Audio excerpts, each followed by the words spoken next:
There must be something in the air at the moment. The government here is about to slash the number of migrant hotels, and Emmanuel Macron is apparently happy to break international human rights law and deport people.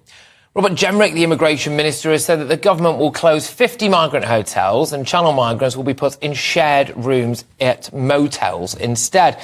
Well, let's just deal with facts here first, OK? At the end of June 2023, there were 50,546 asylum seekers living in hotels in the UK. This is a 10% increase compared with the end of 2022, when there were 45,775 of them. In March 2023, government sources told the BBC there were 395 hotels being used for this purpose. The majority of them, 363, were in England, 20 in Northern Ireland, 10 in Scotland and 2 in Wales.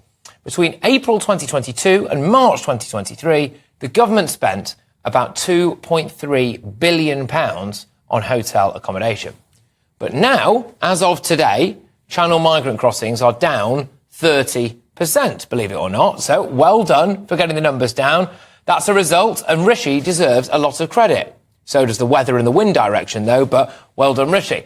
But here's the problems that are coming down the road. So my sources tell me that hotels were offered a full refurbishment after being used as migrant hotels. So how much is that going to cost us? We have local councils spending tens of millions of pounds on new accommodation specifically for channel migrants, Afghan refugees and Ukrainians. So simply cutting back the use of migrant hotels does nothing to prevent the problem that is staring us right in the face. Massive, monstrous levels of channel migrant homelessness within the next few years. They will be granted asylum and then told that they've got 28 days or so to find accommodation. And we don't have anywhere for them, so they will end up on the streets. That is going to happen as it currently stands.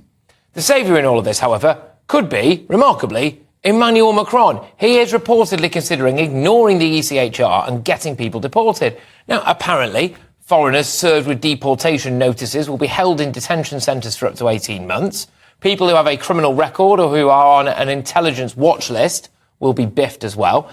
The French Interior Minister is also eyeing plans to make it easier to remove asylum claimants who fail to obtain refugee status.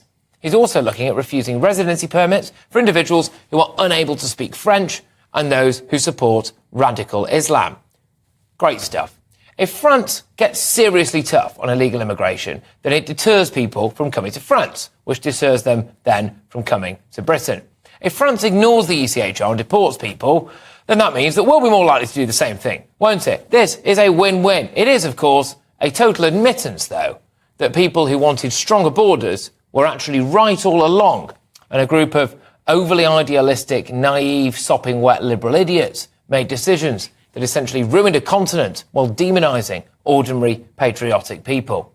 But at least they appear to be coming to their senses now.